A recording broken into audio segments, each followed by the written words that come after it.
Welcome to the Pop Cult Podcast. Here are your hosts, Ariana and Seth. I'm Seth. I'm Ariana. And this is the Pop Cult Podcast. Today, we're going to be celebrating the anniversaries of two popular films. Later, we'll be talking about the 40th anniversary of the comedy Trading Places with Dan Aykroyd and Eddie Murphy. But before that, we're going to be talking about the 30th anniversary of Last Action Hero, which came out on June 13th. So this will be the week that it came out 30 years ago. Last Action Hero follows young Danny Madigan, played by Austin O'Brien, who takes comfort in watching action movies featuring the indestructible Los Angeles cop Jack Slater, played by Arnold Schwarzenegger. After being given a magic ticket by a theater manager, Danny is sucked into the screen and bonds with Slater. When evil fictional villain Benedict, Game of Thrones Charles Dance, gets his hands on the ticket and enters the real world, Danny and Jack must follow and stop him. So, Ariana, what did you think of Last Action Hero? And also, what's your history with this movie? I mean, history is I saw as a child. We did not go to the theater to watch it. I think we ended up renting it, or it was like played on cable at some point. Mm-hmm. I remember as a child, I liked this movie because the relationship between Arnold Schwarzenegger's character with Austin O'Brien's character, because it was like a buddy movie, but then it's also sort of like a father figure and a child situation. Like Burt Reynolds' Cop and a Half, right? Basically. To the peak of both movies, side by side, equal in every way. No, but I like the film, and now as an adult, like rewatching it, I'm like, it's a pretty decent film at the end of the day. Very ahead of its time. Yeah, I'm really surprised seeing that Rotten Tomatoes has it at 40% when it should be maybe in the 60s. I don't feel like it's not a rotten movie. Yeah, it's a movie that was far ahead of its time. Yes. In the way it was sort of doing a meta-analysis of specific film genre. If it came out today, I feel like it would be rated much higher by both critics and audiences. Yeah, I feel like this is the type of movie that, like, even though if it was made today, there's certain things that wouldn't connect the way it was during that time. Yeah, it's very much about a genre of film that isn't as popular anymore, but was insanely popular back then. Like, you have to get some, like, a little bit of an older dude, like Keanu Reeves kind of person who does like John Wick, like, to do this. But he's not a Schwarzenegger, man. Watching this movie did remind me, like, oh, I totally get why people loved Arnold Schwarzenegger. There were lots of action movies and actors that were in them, but he has great charisma. He is a movie star, like the old classic definition of a movie star. That is Arnold Schwarzenegger. I think it's also, we forget how charismatic he is. Yeah, because a lot of times, like, that's kind of how I feel anytime, like, if I think about his politics, he pisses me off. Well, he's a really weird Republican. Yes, but I think about his politics before the Trump era came in, he used to annoy the fuck out of me. But then, like, I saw snippets that apparently he's having, like, a documentary series coming out soon. Netflix, there's like a 3-part thing called Arnold. Yeah. So, like, I saw a little clip that talks about Joseph, the son that he had, like, out of marriage with the maid. Because he's like, oh, I don't like talking about it, not because I'm not proud of my son, but because it opens all. He feels ashamed. Yeah, because apparently, like, his daughter wants nothing to do with the child. Meanwhile, his son is bonding with his half brother, and Patrick Schwarzenegger. Yeah, and like we'll go on hikes with him and go hang out with him. But it's like he's like, I'm proud of this kid. He looks like me, and that's the only reason he's proud of him. He's like, he looks like me. But like, he likes the same things that his dad does, and he's like, well, he likes him as a person. Yeah, and he's like, and I'm proud of him as a person. And it's like you hear him, and then you hear him talk about like racism and how like he's really against racism or against. I don't know why he's a Republican. He's just, I mean, money.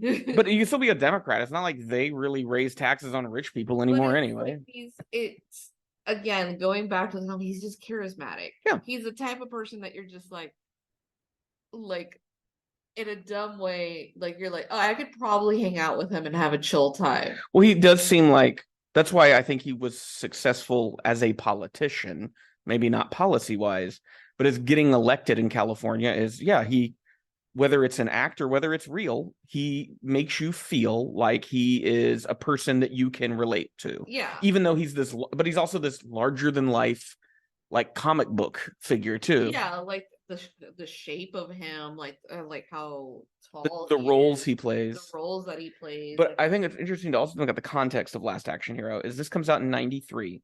The last feature film where Arnold was the star was 1991 Terminator 2, yeah, which I would say arguably, but not very easy to argue against, the best Arnold Schwarzenegger film ever made. Like, yeah, most successful, the movie that defined him. And he'd been in movies before that. He'd been in like Kindergarten Cop, Total Recall. That's all pre-Terminator 2. But in my mind, Terminator 2 always feels like it is the first thing. Yeah. Because it so solidified the image of Arnold.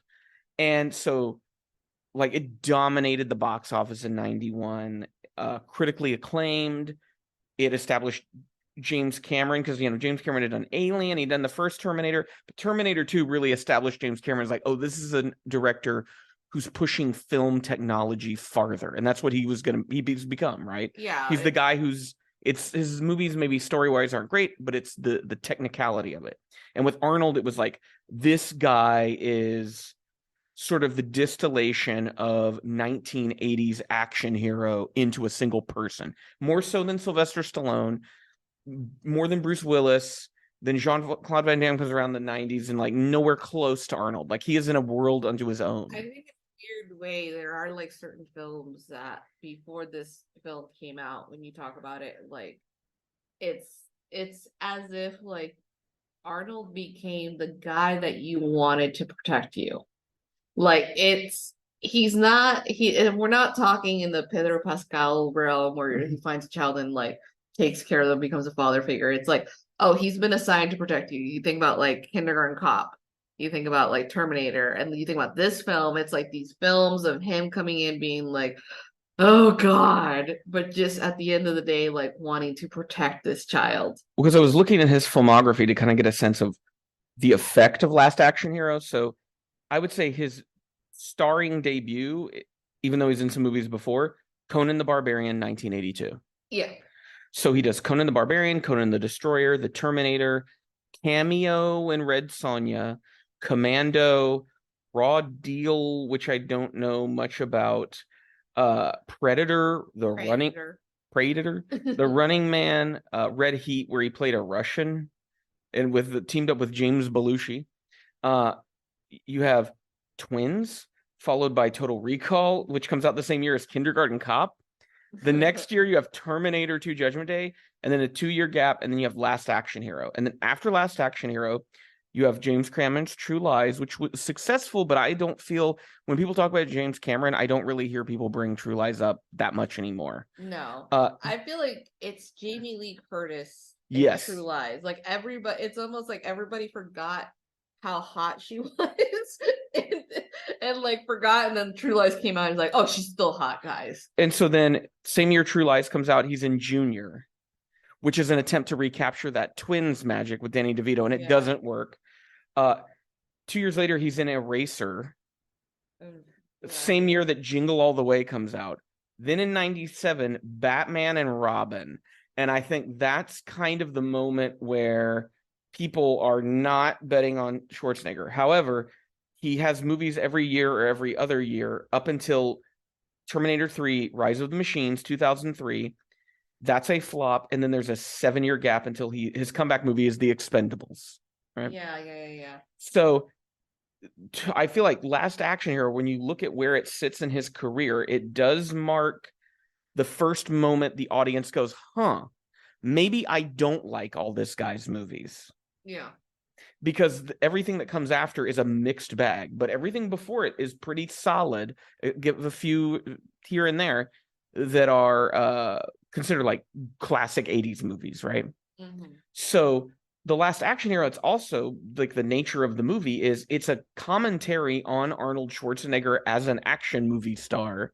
Yeah. Which is insane. Like, for someone to come up with that idea at that time while he is still insanely hot. That would be, I can't even think of like an equivalent today for an actor or actress, because I don't think anyone is at that level of fame that Arnold is, because everything is so fragmented now, and there's like very niche kind of thing, and the Hollywood machine kind of churns out disposable actors constantly. Yeah, I feel like it's funny because I think there has been actors that are complaining that there's no longer like huge stars, that it would be like the motive of watching a movie would be because of that actor. It is now the motive to watch a movie is because Characters, of these IPs. characters. Yeah. So Or you want to watch the next part in the franchise. Yeah, and so like in a lot of ways it's because it's like it's a mix between streaming services, it's the overabundance of selection that you have, and not everybody knows all the same faces. Yes. But back in like 93, everybody knew who Arnold Schwarzenegger was. It would have been very hard to find someone, and maybe even like Amish people, I'm sure knew, some of them did, like who he was. And that's why this movie is so, it's like the perfect movie to make at the perfect time. And then for it to just be this, I mean, it wasn't a bomb. It made back its money, but it didn't make as much money as they wanted it to make, sort of a thing. And critics didn't like it. I looked up some reviews, and I saw that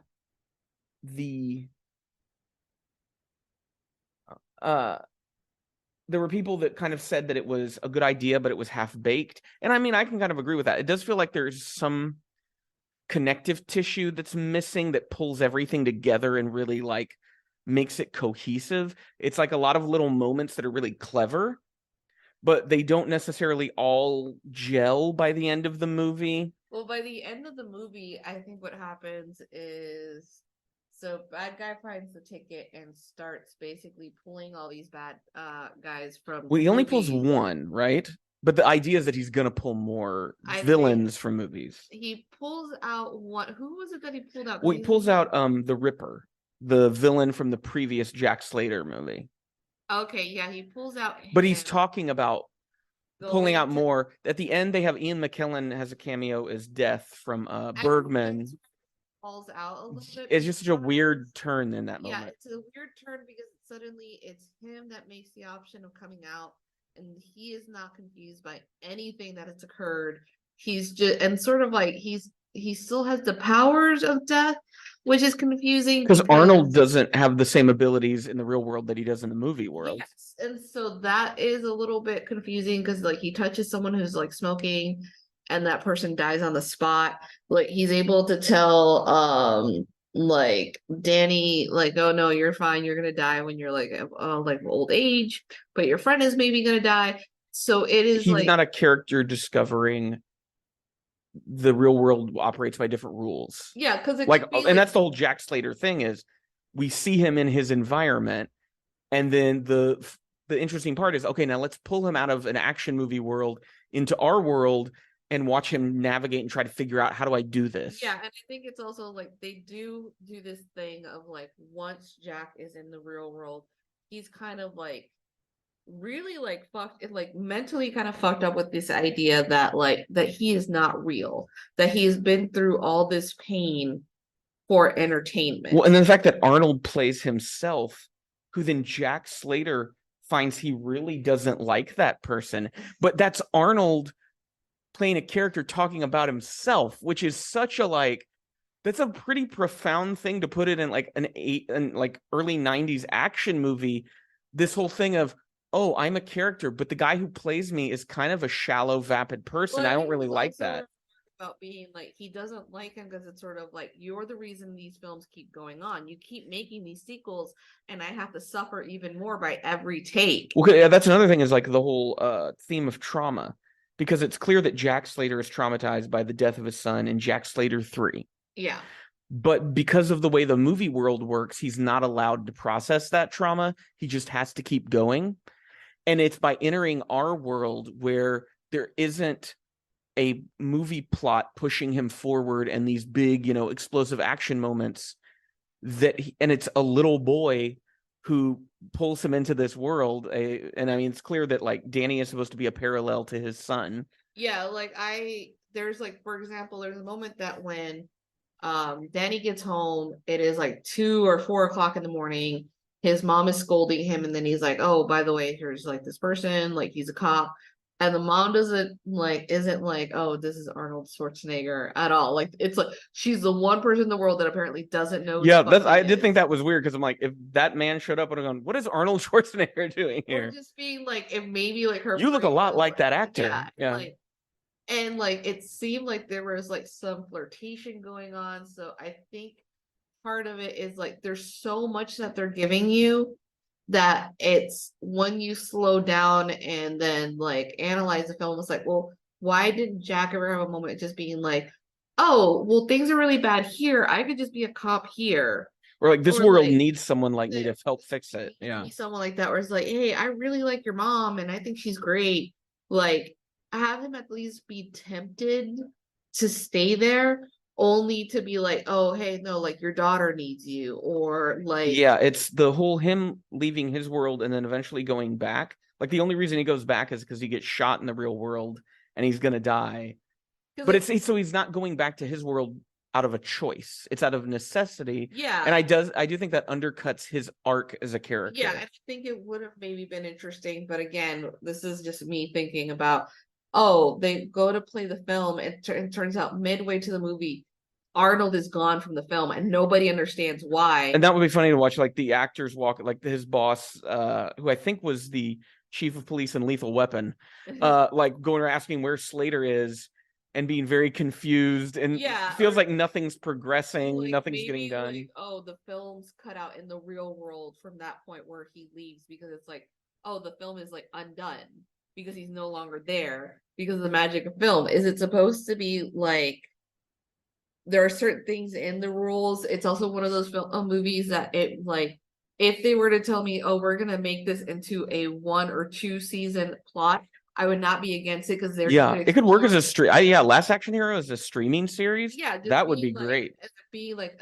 the turn of events being like, what happens when a character is pulled out? Is like, are all the films affected, or can you pull multiple of them out? Well, Or is because you it could even do a spotlight on characters that aren't Jack Slater, like his daughter in the story, and sort of like what's going on with her. Like, how does she process her brother's it's death? also the fact that she had was it's supposed to be it's her first film in the series. And they've just She's introduced being her. Yeah. introduced her, so like it could be also her being conflicted at the fact that she was in the first 3 films. And she has no memory of this brother. And like, but there's photos of him around the house, and my dad talks about him, but like, why don't I remember him? And Sort it's of a like she thing. sees photos of him, and but it's just like it feels off, like what is going on, kind of thing. And like it's still very, very smart. Yeah. It's just unfortunately, if we were to be like, oh, be nowadays, like I said, it'd probably be a Ryan Reynolds kind of character Ugh. that they would push onto us to just be like, hey guys, let's wink at the And I feel camera. like I can't stand Ryan Reynolds. I think he was fine in small doses, but now they kind of I think he's they're too much. pulling His back on him now like he's again. Deadpool and everything, and I Yeah. don't like that. He's not an actor; he's a personality. And I mean, Arnold, you could argue wasn't necessarily an actor, but a personality. But that's a much more interesting personality to me. Still applying that character's personality into the film. The Jack Slater is definitely not him. Yeah, he like the charisma doesn't ooze out of him when he's playing Terminator.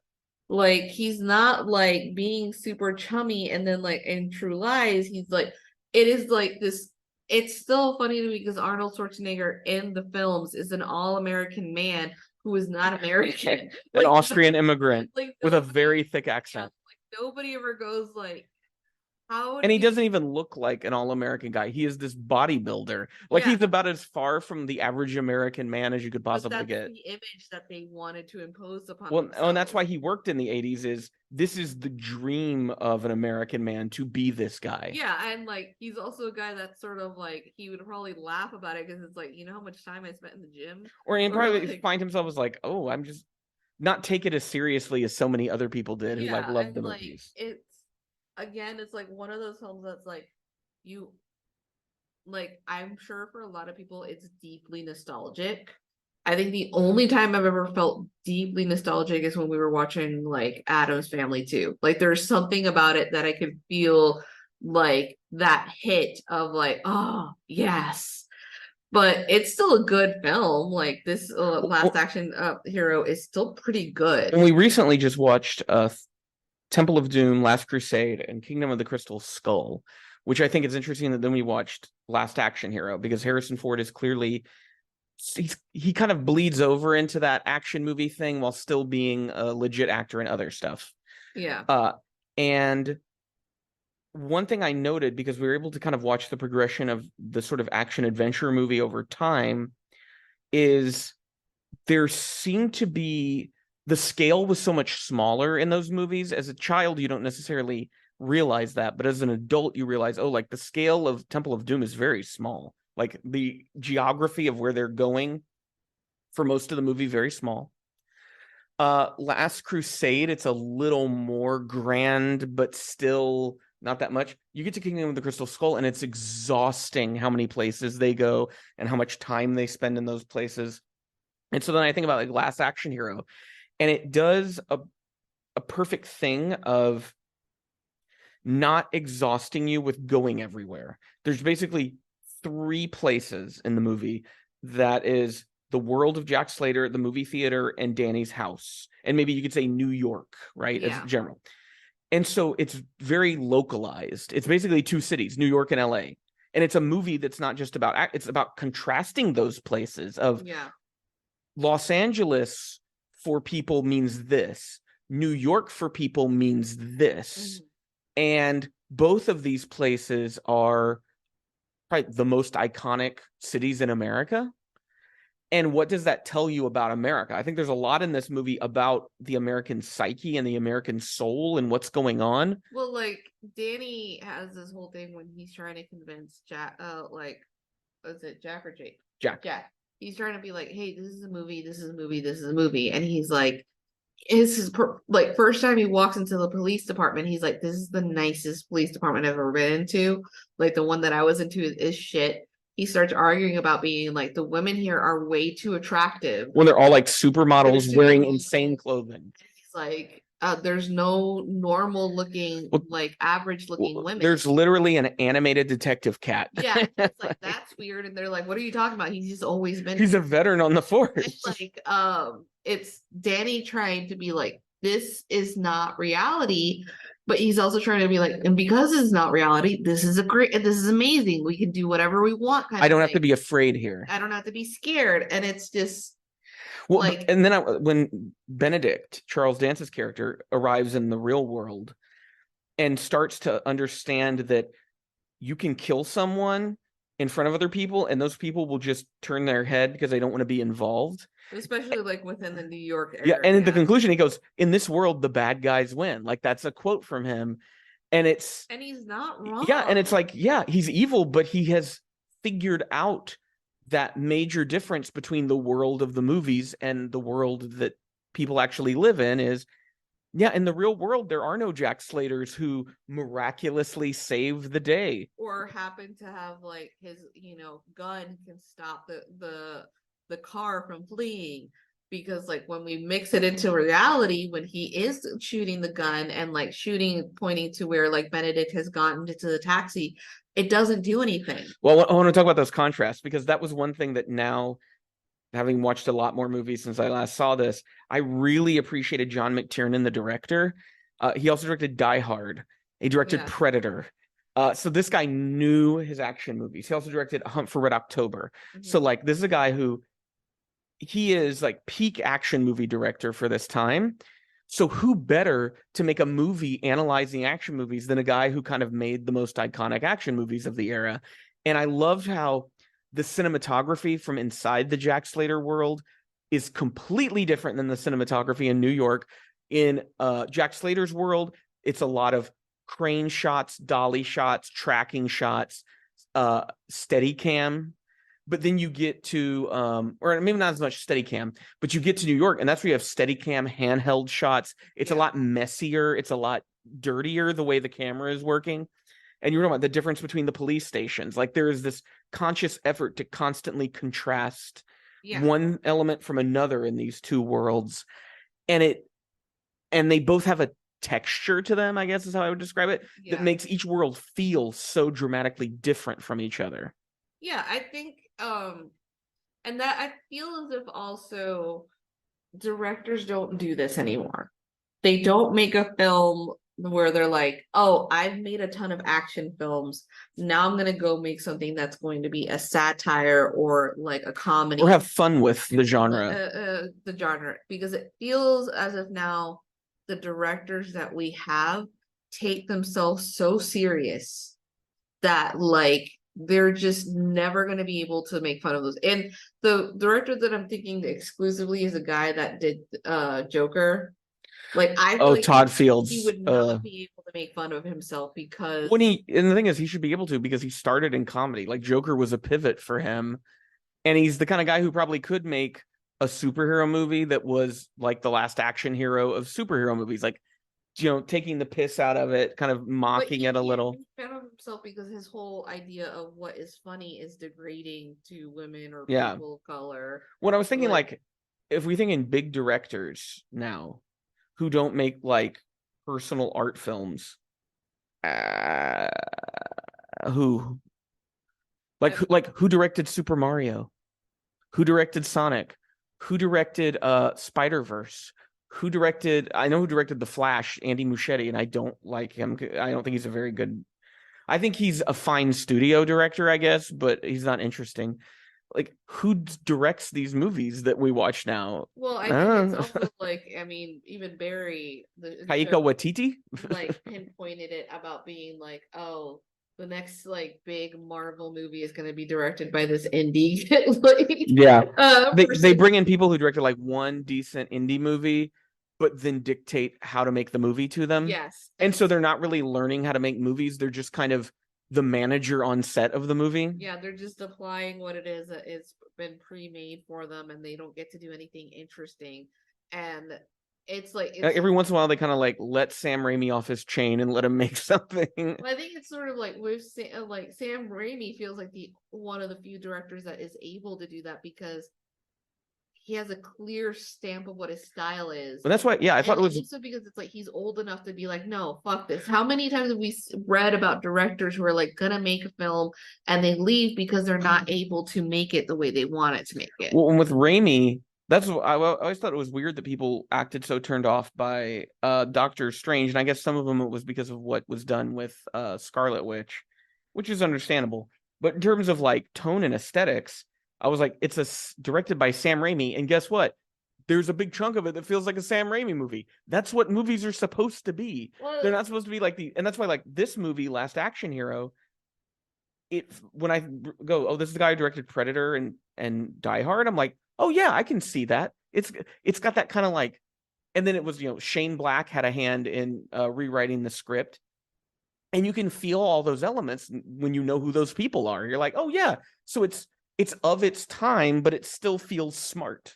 Yeah, with Shane Black, you could probably see how he was like, we need to talk about the reality and how a lot of ways, like Danny is supposed to be reflecting on the audience themselves about how we feel a certain comfort with the action film and the wish fulfillment. The wish fulfillment, which could, if we were to make it now, it would probably have to be like a Marvel-esque thing of bringing a superhero into reality and then realizing I don't have my powers kind of thing and having to them to deal with it.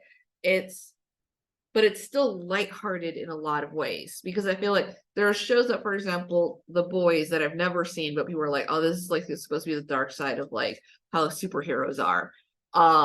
When it's like supposed to bring into the gritty reality of how horrible life is, like the Netflix version of The Punisher or Daredevil, when they're trying to make it more realistic, like grounded, more grounded. But this is more interesting for me because it's like, as a person who watches films or it has certain comforts in fiction, and I'm talking in fiction, it's the ability to turn off your brain so the anxiety quiets down for a little bit and forget to not be constantly thinking of oneself, which is exhausting because you're nitpicking yourself all the time or thinking about how you can do better.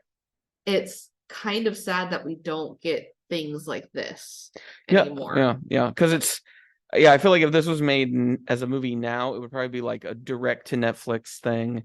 Yeah, It it would would be be you could feel the budget being cut as you yeah, watch the like movie. it would only be good if, say, we made it into a series. Like it will not be good as a movie because we can't make it as smart as we want to or as interesting. And they made it interesting, like you said, with the visual effects, with the fact that Danny goes around like really like pompous, but when like we're watching within the first film, Danny's in a horrible situation. Like he's cutting school because he's gonna go watch films. When he gets home, his mom is working late, and she tells him like the door's locked, and And he he gets opens the assaulted by a door, burglar. Yeah. like he gets assaulted by a burglar. Like he gets beat up, so he's like, of course he wants to lose himself in a world that like there's a clear winner. Well, there's a guy who fights the bad guys and wins every time. And Yeah, that's something that Danny doesn't experience. and so Danny realizes through the film, even though he's not big and tough, he has to outsmart them in a different way. Because like Benedict at some point pushes him over, and Danny starts crying. And like at first you're thinking, oh no, it's bad kid acting, and that he's complaining that his arm is broken. But it turns out his arm was not broken. He's Just just fake out. wanting Yeah. like Benedict to be distracted, to not pay attention to him, so he can finally do the blow that he needs to in order for Benedict to not be aware. But yeah, I think it's a movie that didn't get a fair shake when it came out. It came out the second weekend that Jurassic Park was in theaters, and that movie just dominated the 93 box Yeah, office in a way that few movies do. Yeah, Jurassic Park was hard to compete against because I remember when it was coming out, like my cousins who were a little older than me were trying to convince me that the dinosaurs were real. And like it was like nonstop talking about it at school because kids at a certain point will be obsessed with dinosaurs. And that hit like at the perfect time. Yes, and then it's also like they were doing new special effects, so everybody was hyped up about it. Well, I know John McTiernan has said that one of the things he blames the failure of the movie on is the sort of Hollywood hype machine, particularly in that the marketing did not sell this movie to the public for what it actually was. And I think that's very true because I remember at the time I had an idea, oh, this is just like an Arnold Schwarzenegger action movie with this kid or something. And then we waited because we didn't go to the theater much when I was a kid. We rented the video from the store when it finally came out. And then I had a totally different experience and I was confused. Yeah, I would have been 12 years old at the time. And I was just kind of like, oh, it's this kind of a movie. Okay, that's not what I thought it was going to be. And I have a feeling a lot of people were had that mindset. Do you think people should go back and revisit Last Action Hero now? Yes. Yeah, I think it's a movie that does things media now is trying to do, and it actually does it like in a really clever, fun way.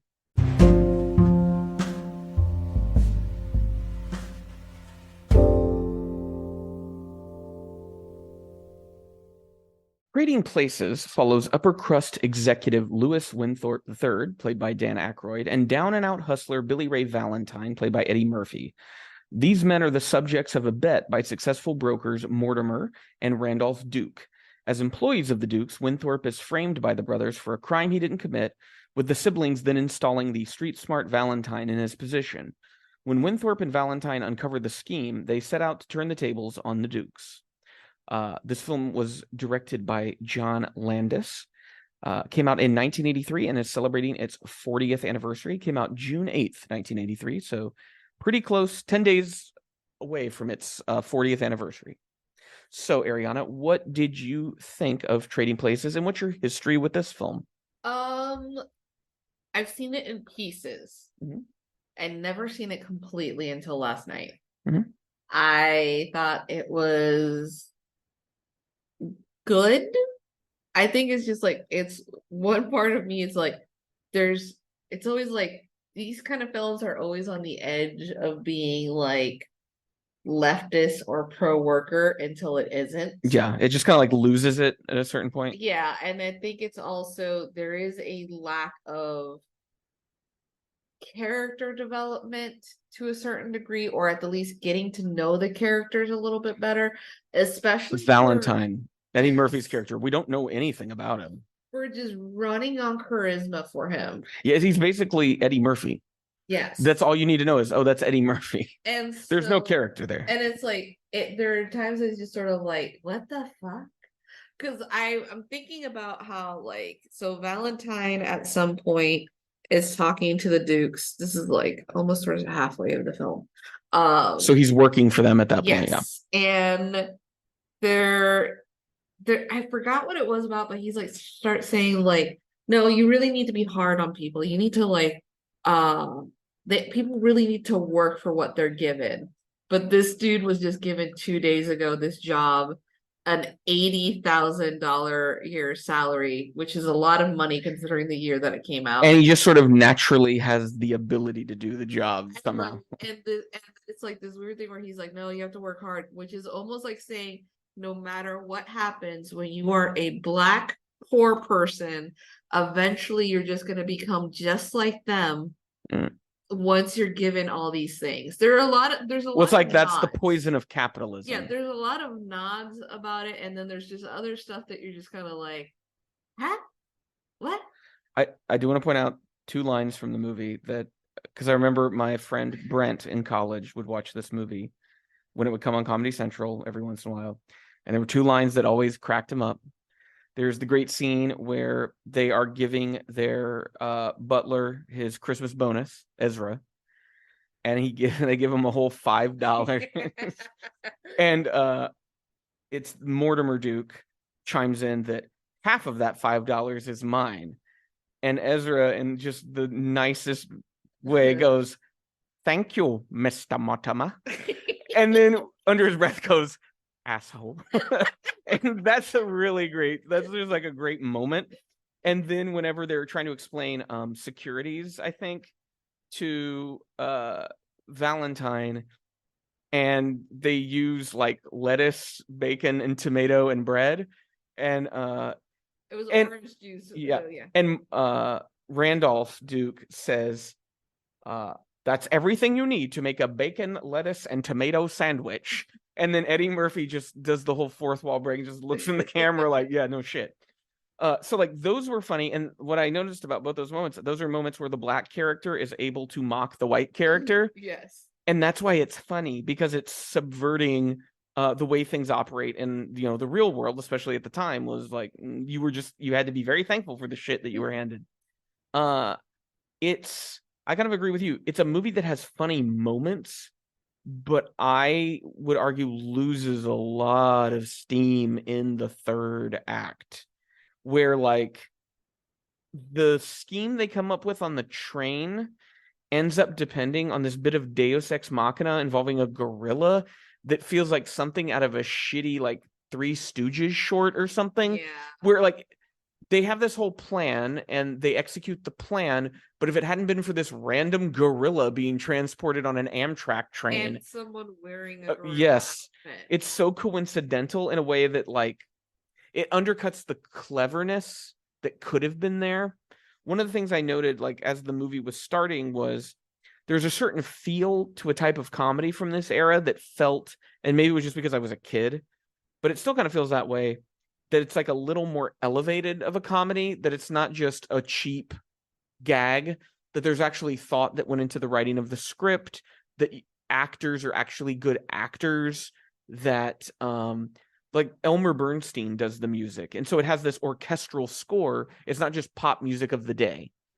And so it made you feel like, oh, this is like a legitimate movie, right? This is a comedy, but it's also like a real movie. It's not like something like Porky's or something where it's just a sex comedy. And it centers on the wit of Eddie Murphy as a comedian. I think Dan Aykroyd pales in comparison to Eddie Murphy, and teaming up with him in this movie did not do Aykroyd any favors, because I think he does playing stuck up pretty well, but I think it's hard to watch him being so stuck up, because there's I think in the film they didn't want him to be that redeemable, but they wanted him to be like But you can't hate him, yeah. around Jamie Lee Curtis when there needed to be a little bit more conflict And between them two. yeah, their whole relationship made zero sense to me. Like the direction it develops in, Yeah. I just don't know why she would fall for someone like him. And yeah, it's just there was a lot of shorthand happening where we aren't getting things. And I mean, I don't need everything spelled out for me, but especially when it comes to character relationships, you need to make that make sense and be believable. Everything else, you can have ludicrous plots, whatever, but the interactions between characters and the way those arcs develop need to follow a path of logic, even in a comedy, and especially in a comedy that's attempting to be something a little bigger and better. I think the issue that that this movie for me has is like towards the end. And what it is that, like, yes, the brothers make a bet, but we're in the film, it's trying to underline that these brothers are bad people for having done with the thing that they're doing right now. And so there has to be a plot of them getting revenge, which another film, I think, within this time would have winked and said, "Don't worry, guys. Those two guys are secretly angels of some sorts. Like God bestowed them this power." Because I feel like there were a lot of like weird comedies where it was like, "Hey, God is actually the one leading this, and you're gonna have some weird conversations with him," or it was like a supernatural element to go like, "Well, you needed to learn a lesson." Well, that was the gorilla on the train. Yeah, and and so you get to the point that like they're on the train, which I feel like it just should have been public transportation. Well, and that also felt like the end of the movie. Like that should have been the final, because they all came together. They have these costumes. It's this elaborate plot, but then the movie keeps going. Yeah, and I think that scene should have just been cut shorter. Yeah, it was just too much and going on. Wasn't that funny. The things that like I liked about the film were like the service people were not beloved to the rich characters. In fact, they were annoyed by them. They were like, "You've wasted my time and efforts, and you don't pay me enough, or I am not given enough respect."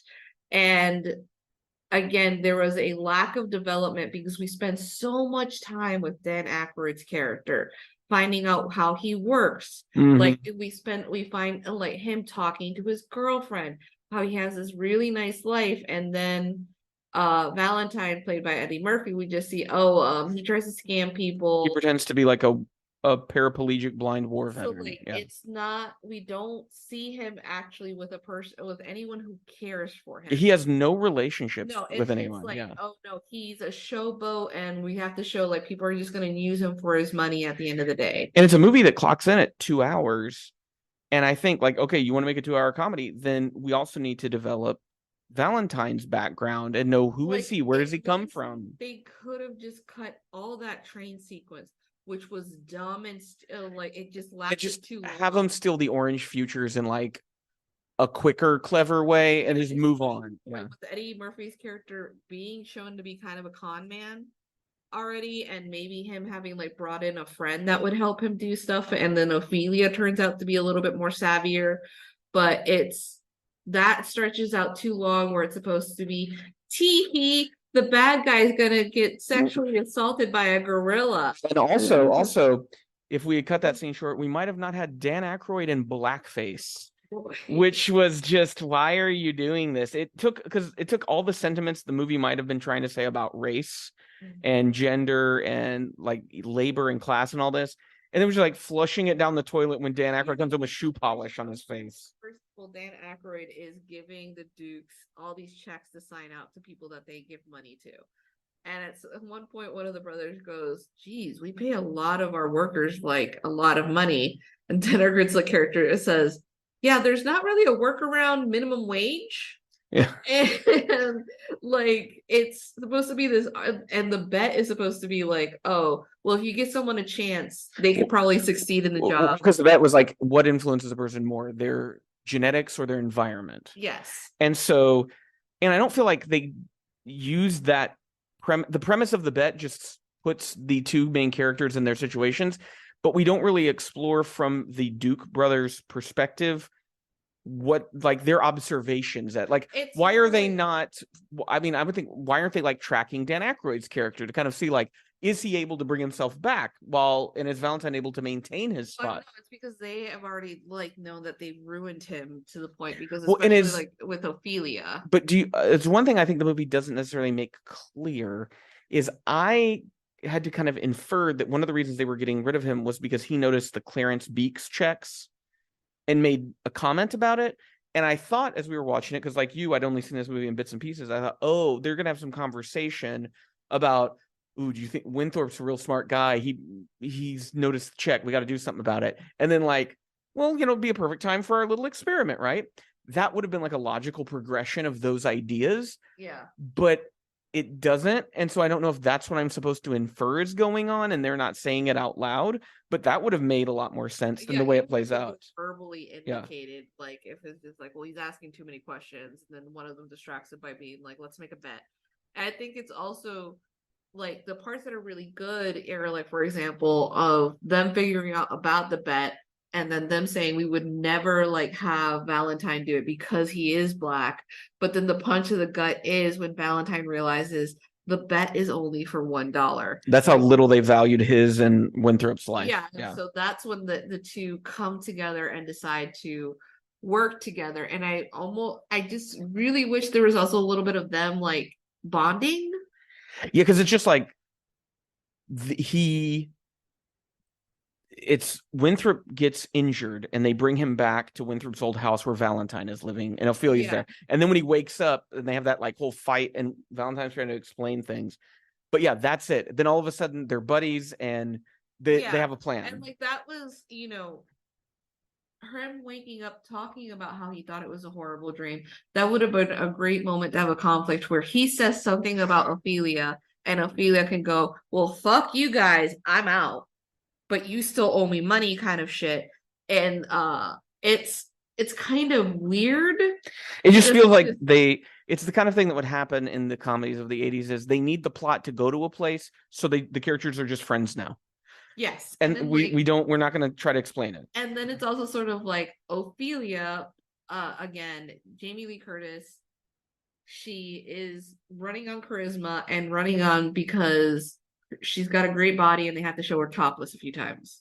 Way too much, I feel. And yes, it's a lot. It was like uncomfortable. It was bordering, it didn't quite hit there, but it was bordering on exploitative at a certain point. Like, and I'm sure like she was fine with it, and it's just sort of like, but it was just getting to the point that it was just like all she was this sex worker who just happens to give a chance to this rich dude. She really doesn't have much character. No, and it's just like, well, I got maybe 3 more years to work on my back before I just retire. Like what she's trying to do is get as much money so she doesn't have to work. And I feel like they could have explored that more. Like, what is she gonna do once she gets the money? Like, what's her dream? What's her plan? Ask her, and it would have been an interesting thing that he's a money guy. Like, had he maybe she has a business idea, and like, oh, he could help her with that. Business idea, or just being like, well, how much have you figured? Like them having maybe an argument about how is she going to live on X amount of money, and so they bond not over the potential of them fucking at some point, but that like oh, you're someone who needs my help, and then maybe there's an arc for Winthrop is why don't I give financial advice to poor people, like as a pro bono thing, because I have plenty of money, and then that way, I can help other people achieve their dreams, kind of a thing. How hard it is for her to like live the life that she's living, because this guy shown in the first film, like he gets waken up with like food, like someone like his butler brings food to the bed, shaves him, helps him get dressed. Like he's a man baby. Like he's being taken care of, but with this idea that he's gonna make money for these people. Like it would have been interesting for him to soften up because he starts seeing how hard her life is. So when he meets Eddie Murphy, he's angry for a few minutes, but then when Eddie starts like explaining his life, he's gonna be like, oh shit, like you're just like Ophelia. Like Ophelia too. And I'm like, I'm so sorry, like let's work together to do something. But it doesn't do that. And I think the result is it feels like a very mean movie. Like towards the end, it's just, they bankrupt the Duke brother. And that's it. Who which Also, deserve it. They deserve it, but it's like they don't learn anything. Discounting the fact that they've already said that they employ multiple people who they like give minimum wage. So you're saying that those people are like fucked, and like they employ black servants except for Coleman, and like they're just on an island with sweaters on. Yeah, it's like a typical 80s movie is, oh, we won the movie and now we're on a beach and we're all happy. And the butler is happy because he has a butler. Yeah, he gets to boss someone around, which is like, that's not really the lesson we should be learning. Like, wasn't that the problem in the first place? And then, I mean, it was also directed by John Landis, who is a human piece of shit. And for listeners who might not know, John Landis was directing a segment of the Twilight Zone movie, I think in like 83, 82. And people on set verified that he was pushing special effects and crew members to levels that were beyond acceptable and being very cruel about it. And it was a result of his style of directing. There was a stunt involving a helicopter and explosions, and it ended up killing Vic Morrow, the actor, and 2 child actors that were on set. It decapitated one of the children and Morrow. And Landis kept trying to claim it was an accident. He and 4 other people were charged with like involuntary manslaughter. I think they were acquitted, but it's still pretty well accepted that if he did violate like California child labor laws, he was just a generally shitty person. I know Steven Spielberg had been friends of his, and I think after that incident, he just cut Landis off. Was a helicopter guy, was he alive or did he die? I don't know. Because like you were saying that the helicopter, he's like a Vietnam veteran and was like, this is too. Yeah, like there were people on set telling Landis the things he was asking for were unacceptable, and he just ignored them and was like he was going to do what he wanted. He's also the director of the Blues Brothers movie, which I would like Blues Brothers better than this. What do you think? I think the Blues Brothers is good. I was more entertained by the Blues Brothers than I was Trading Places. Yeah, and I was only making the blah kind of thing because it's just sort of like I think about I just saw Jim Belushi. I don't like him. I think of it as like his brother. Mm-hmm. I think the Blues Brothers did a good thing about exposing people to black music. And it was a movie that I accepted that its plot was soap opera thing because that was the point of the movie. It was just a music showcase and stunts. That was it. This movie is trying to have a plot and all that, and I don't think it works ultimately. I think what it is like there are all these good parts that are ultimately erased by the bad, icky parts. Yeah. And so would you recommend people revisit Trading Places 40 years later? Maybe. I would say there are better Eddie Murphy movies if that's what you're going to watch it for. Coming to America, sadly also directed by John Landis. But in terms of Eddie Murphy Landis movies, it's probably the best one. Yeah, and Eddie Murphy had more of a say in that film. Yeah, that was more of an Eddie Murphy. He probably hired Landis out of pity, is what I'm guessing. But yeah, I would say Coming to America if you really want to laugh at an Eddie Murphy movie.